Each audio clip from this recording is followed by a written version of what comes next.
The late September rain hammered against the floor-to-ceiling windows of the penthouse overlooking Central Park, each droplet racing downward like tears against glass.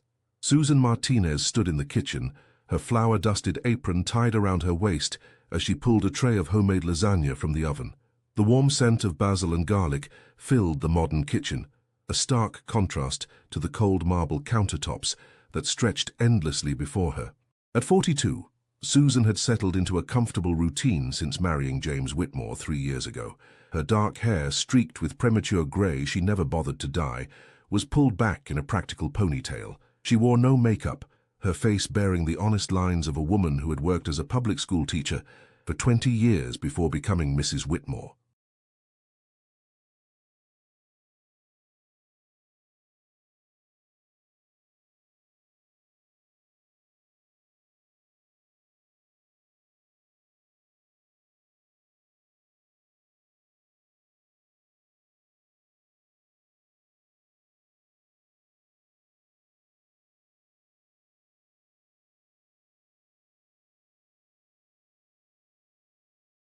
The £15 she had gained since the wedding sat comfortably on her frame, a testament to her contentment rather than vanity.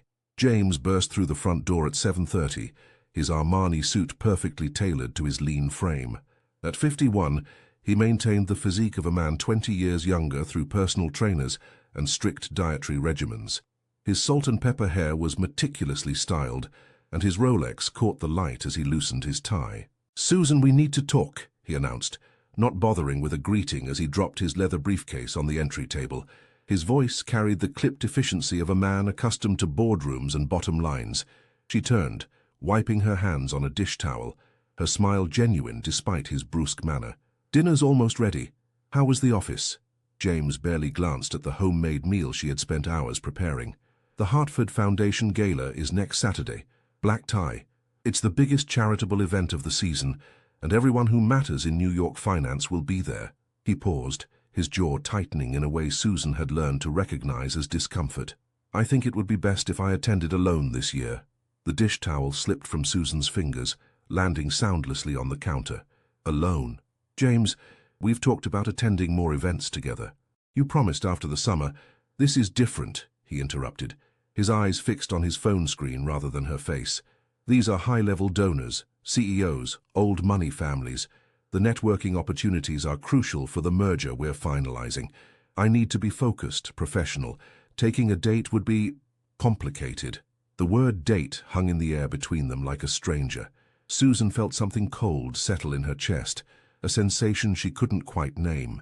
"I'm not a date, James, I'm your wife." He finally looked up, and in his grey eyes she saw something she had been ignoring for months: embarrassment. Not of the situation, but of her. "Of course you are. That's not what I meant. It's just that these events are very formal, very image-conscious. The wives there spend months preparing their appearances, working with stylists and personal shoppers. It's a different world, Susan. One you've never shown interest in. Because you've never invited me into it," she said quietly, her voice steady despite the trembling that had started in her hands. "Every gala, every dinner, every corporate function, you go alone or tell me it's not appropriate for spouses." James sighed, the sound carrying equal parts frustration and relief that they were finally addressing the unspoken tension. "Be honest with yourself. Could you see yourself in a room full of women like Catherine Ashford or Diana Chen? They live and breathe this world. You wear the same cardigan you bought at Target 5 years ago." The observation, delivered with surgical precision, cut deeper than Susan expected. She looked down at the green cardigan she had indeed owned for years, soft from countless washings, comfortable as an old friend. "I didn't realize my clothing was such a source of shame for you." "It's not about shame," James said, though his tone suggested otherwise. "It's about fit. You're a wonderful person, Susan. Kind, genuine, caring. But you're not cut out for this level of social performance. I need someone who can navigate these waters with me, not someone I have to explain and defend." The lasagna cooled on the counter, forgotten, as Susan processed the full weight of his words. 3 years of marriage, and she was hearing for the first time that she wasn't enough, not in the ways that mattered to her husband's ambitions. "Then who will you take?" she asked, though some part of her already knew the answer. James had the decency to look uncomfortable as he delivered the final blow.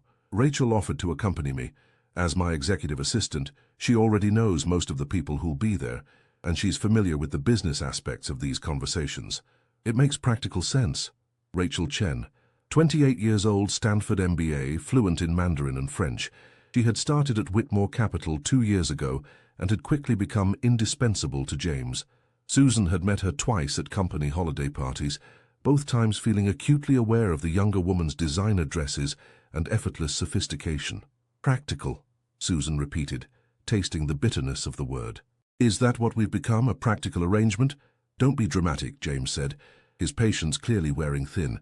This is one event, one night. I'm not asking for a divorce, I'm asking for understanding. My career, our lifestyle, it all depends on maintaining certain appearances and connections. Can you honestly tell me you'd enjoy spending an evening making small talk about portfolio diversification and private equity? He wasn't wrong, and Susan hated that he wasn't wrong.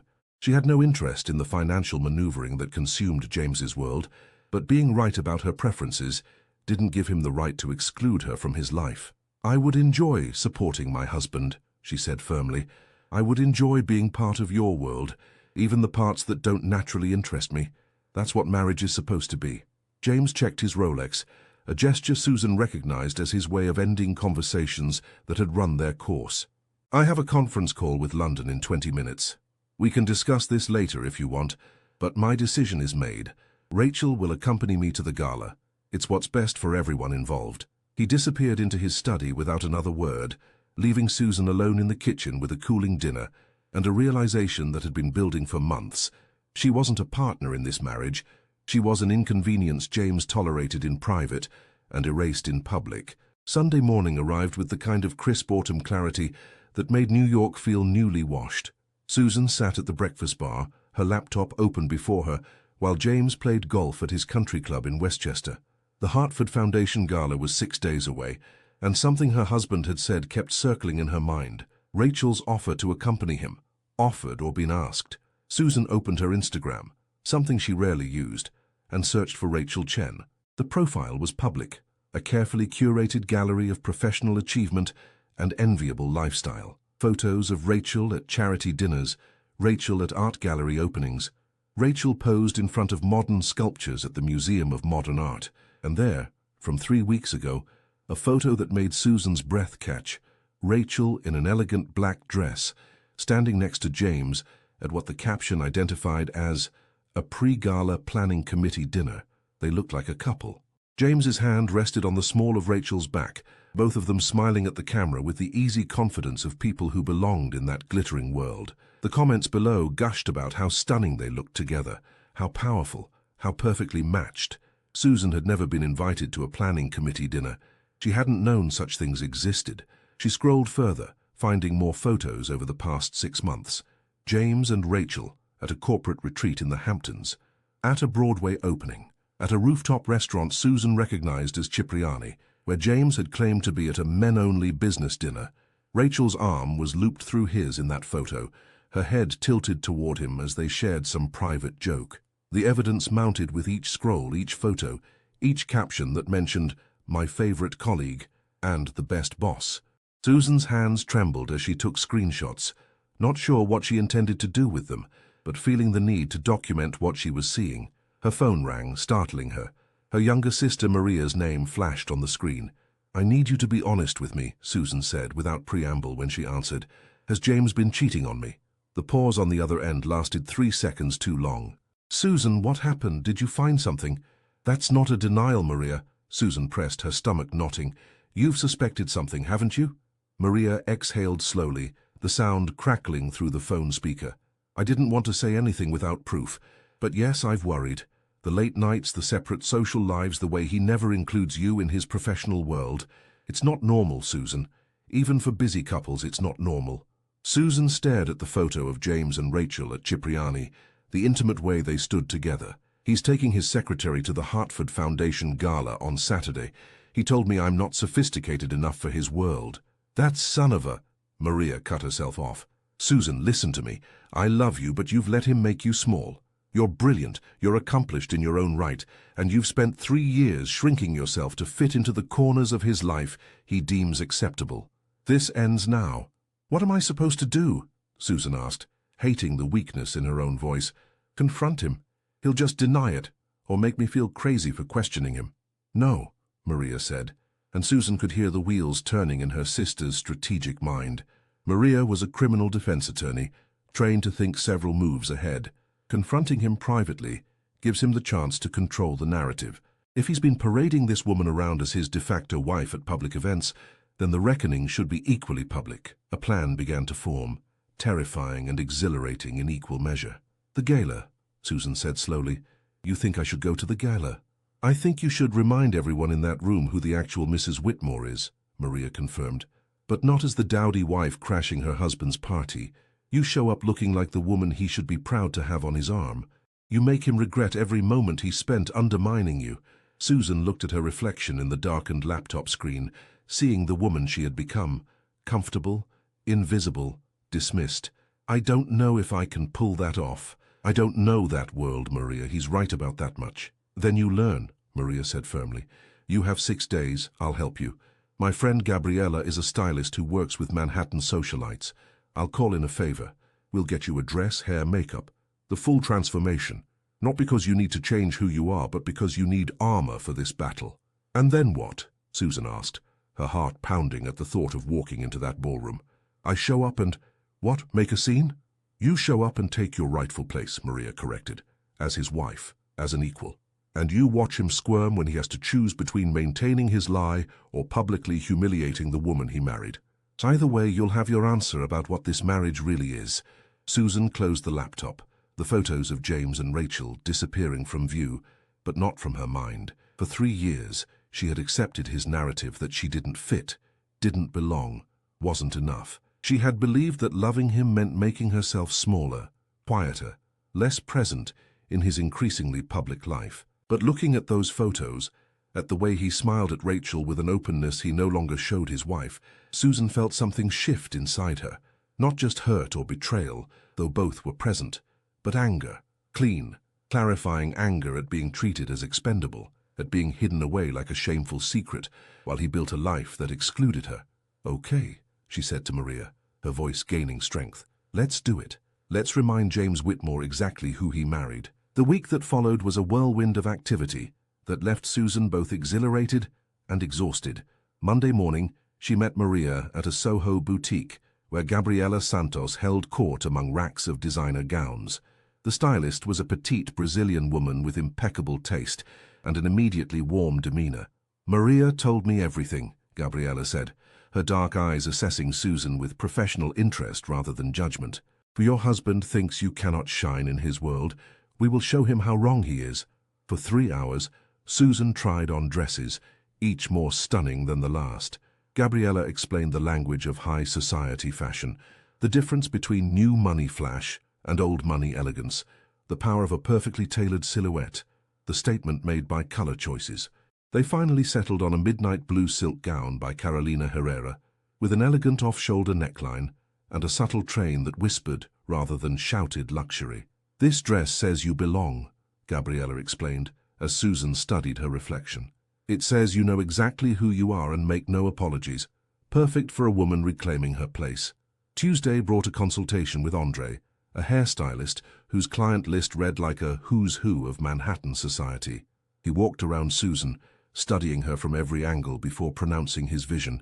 We keep the grey, he declared, running his fingers through her hair, but we make it intentional, sophisticated. Some women pay thousands for this natural silver. We cut it into a sleek bob, add some subtle highlights to frame your face, and suddenly you're not hiding your age. You're owning it. Wednesday was makeup with Yuki, a master of the natural yet polished look favored by women who understood that the goal was enhancement, not transformation. She taught Susan techniques for emphasizing her best features, her warm brown eyes, her high cheekbones, while keeping the overall effect understated and timeless. These women at the gala, Yuki explained as she demonstrated proper contouring, they understand that true elegance is about confidence, not costume.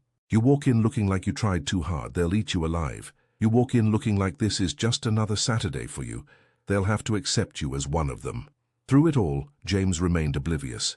He left early for the office and returned late, often after Susan had gone to bed. On Thursday evening, she overheard him on the phone in his study. his voice warm and engaged in a way he rarely spoke to her anymore. "I'm looking forward to Saturday too," he said, and Susan knew without seeing that he was smiling. "You'll outshine everyone there, Rachel. You always do." The words should have hurt more than they did. Instead, they crystallized Susan's resolve. This wasn't just about confronting an affair or public humiliation anymore. It was about refusing to be erased from her own life. Friday afternoon, Maria arrived at the penthouse with a garment bag and a determined expression. "Dress rehearsal," she announced. "Let's make sure everything fits perfectly." Susan emerged from the bedroom an hour later, fully transformed. The midnight blue gown fit, as though it had been painted on her body, the silk catching the light with every movement. Her hair fell in a sleek, sophisticated bob that made her look 10 years younger and infinitely more polished. Diamond earrings she had inherited from her grandmother but never worn, too fancy she had always thought, now seemed perfectly appropriate. Maria's eyes filled with tears. "Susan, you look absolutely stunning." "I look like someone else," Susan said, not quite comfortable with the elegant stranger in the mirror. "No," Maria corrected gently. "You look like yourself, but armored for battle. There's a difference." They rehearsed Susan's entrance, her posture, the way she would carry herself. Maria coached her on navigating social conversations, handling awkward questions, maintaining composure no matter what reaction she faced. "Remember," Maria said as they finished, "you're not crashing this event. You're attending as James Whitmore's wife, which is your absolute right. You've done nothing wrong. He's the one who should be uncomfortable, not you." That night, as Susan lay in bed next to her sleeping husband, she allowed herself a moment of doubt. What if this backfired? What if she humiliated herself instead of him? What if he was right that she didn't belong in his world, and showing up only proved it more definitively? But then she thought of all the times she had made herself smaller to accommodate his ambitions. All the dinners eaten alone while he networked with colleagues he claimed she wouldn't understand. All the questions she hadn't asked, the suspicions she had ignored, the pieces of herself she had surrendered in the name of being a good wife who didn't demand too much. Tomorrow night, she would take up space. Tomorrow night, James Whitmore would remember exactly who he had married, and whatever happened after that, whether it meant saving her marriage or ending it, Susan would face it as herself, fully present and refusing to be diminished.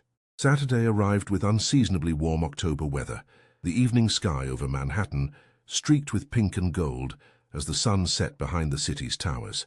The Hartford Foundation Gala was being held at Cipriani Wall Street, the venue's soaring 60-foot ceilings and Greek Revival architecture, making it one of the most prestigious event spaces in New York. Susan spent the afternoon preparing in silence, each step of her transformation feeling like putting on battle armor. James had left at 3, mentioning he needed to review notes before the event, and would meet Rachel there directly. He hadn't asked about Susan's plans for the evening, assuming as always that she would spend it at home. At 7:30, Susan's town car pulled up to the red carpet entrance of Cipriani. Through the tinted windows, she could see the parade of Manhattan's elite arriving. Women in designer gowns, men in custom tuxedos, photographers capturing the moment for society pages. Her heart hammered against her ribs as the driver opened her door. The moment her Louboutin heel touched the carpet, something shifted. Heads turned, cameras flashed. A photographer called out, "Who are you wearing?" "Carolina Herrera," Susan answered, her voice steady, and moved forward into the lobby. The grand ballroom took her breath away. Crystal chandeliers cast warm light over the assembled crowd, their glitter reflected in champagne flutes and diamond jewelry. A string quartet played softly from one corner, while white-gloved waiters circulated with hors d'oeuvres. Susan accepted a glass of champagne she had no intention of drinking and scanned the room. She spotted them within seconds. James stood near the bar, devastatingly handsome in his Tom Ford tuxedo, his attention fixed on the woman beside him. Rachel wore a red gown that hugged every curve, her hand resting possessively on James's arm as she laughed at something he said. They looked exactly as they had in all those Instagram photos, perfectly matched, comfortably intimate like a couple. Susan moved toward them, her silk gown flowing behind her like water. Several people she passed did double takes, clearly trying to place her. She heard whispered speculation. "Who is she? I don't recognize her," but kept her focus forward. James saw her when she was 10 feet away. His face went through a remarkable transformation. Confusion, recognition, shock, and finally something close to panic. The color drained from his face as he watched his wife approach, looking nothing like the comfortable, invisible woman he had left at home. "Susan?" he managed, his voice strangled. "What are you look—" "Hello, darling," Susan said, her tone pleasant and utterly calm. She turned to Rachel with a smile that didn't reach her eyes. "And you must be Rachel. We've met briefly, but never properly. I'm Susan Whitmore, James's wife." The emphasis on the last word landed like a stone in still water. Rachel's confident smile faltered, her hand dropping from James's arm. Several people nearby had turned to watch the interaction, sensing drama. "Mrs. Whitmore," Rachel said carefully, her composure impressive under the circumstances. "I wasn't aware you'd be attending this evening." "Clearly," Susan replied, her gaze shifting to James. "My husband mentioned this was a significant event. I decided I should support him after all. That's what wives do, isn't it? Support their husbands." James found his voice, though it sounded tight and controlled. "Susan, this isn't the time or place." "For what?" she interrupted, her tone still pleasant but with an edge that could cut glass. "For a wife to attend a public event with her husband." "I disagree. This seems like exactly the time and place." A small crowd had gathered now, pretending to examine the silent auction items nearby, while clearly listening to every word. Susan recognized several faces from Rachel's Instagram photos, the social circle James had built without her. "James never mentioned he was married," a elegantly dressed older woman said, her tone curious rather than judgmental. "In the planning committee meetings, I assumed—" "You assumed he was single," Susan finished for her. "Or perhaps that he and Rachel were together. An understandable mistake, given how often they appear as a couple at events." She pulled out her phone, displaying one of the Instagram photos she had saved. "This one was from 3 weeks ago, and this from the summer, and this—" "Susan, stop!" James hissed, his hand reaching for her arm. She stepped back smoothly, avoiding his touch. "Don't," she said quietly, and something in her voice made him freeze. "You don't get to silence me anymore, James. You don't get to hide me away and pretend I don't exist while you build a public life with another woman." The ballroom had gone quiet enough that her words carried. Hundreds of eyes were now fixed on the unfolding scene. Rachel looked like she wanted the floor to swallow her, her earlier confidence completely evaporated. "I have been your wife for 3 years, Susan continued, her voice gaining strength. 3 years of eating dinner alone while you attended business events. 3 years of being told I wasn't sophisticated enough, polished enough, interesting enough for your professional world. 3 years of making myself smaller so you could feel bigger." "This is hardly appropriate," James began, but Susan cut him off. "What's inappropriate is bringing your mistress to a charity gala while your wife sits at home," she said bluntly. "What's inappropriate is lying to everyone in this room about your personal life while using your position to advance both your career and hers. What's inappropriate is making me believe I was the problem when you were the one who couldn't honor the vows you made." The silence that followed was absolute. Even the string quartet had stopped playing. James's face had gone from pale to red, his jaw clenched so tightly Susan could see the muscle jumping. "You're making a scene," he said through gritted teeth. "Yes," Susan agreed. "I am, because you've left me no choice. You wouldn't hear me in private, so you'll hear me in public. I am Susan Whitmore. I am your wife, and I am done being treated like a shameful secret you keep hidden in your penthouse." She set her untouched champagne on a nearby table and addressed the room at large. "I apologize for disrupting your evening. This is a wonderful cause, and I hope you'll all continue to enjoy the gala and support the Hartford Foundation's important work." She turned back to James one final time. "I'll be gone from the apartment by Monday. My attorney will contact yours regarding the divorce." The walk to the exit was the longest of Susan's life. Every step felt weighted, her composure held together by sheer force of will. But she kept her head high, her shoulders back, moving through the parted crowd like Moses through the Red Sea. She was almost to the door when she heard James call her name. She paused but didn't turn around. "Susan, please," he said, and for the first time in months she heard genuine emotion in his voice. "Don't do this. We can talk about this privately, work this out." She looked back at him over her shoulder. He stood alone. Rachel had vanished into the crowd, and for a moment he looked lost, smaller somehow without the armor of his arrogance. "We could have worked this out months ago if you had valued me enough to try," Susan said quietly. "But you didn't. You made your choice every time you brought her instead of me, every time you told me I wasn't enough, every time you erased me from your public life. Now I'm making mine." She walked out into the warm October night, leaving behind the glittering ballroom and the man who had tried to make her invisible. The transformation of the past week hadn't been about the dress or the hair or the makeup. It had been about remembering who she was beneath all the ways she had diminished herself. Susan pulled out her phone and called Maria. "It's done," she said when her sister answered. "How do you feel?" Maria asked gently.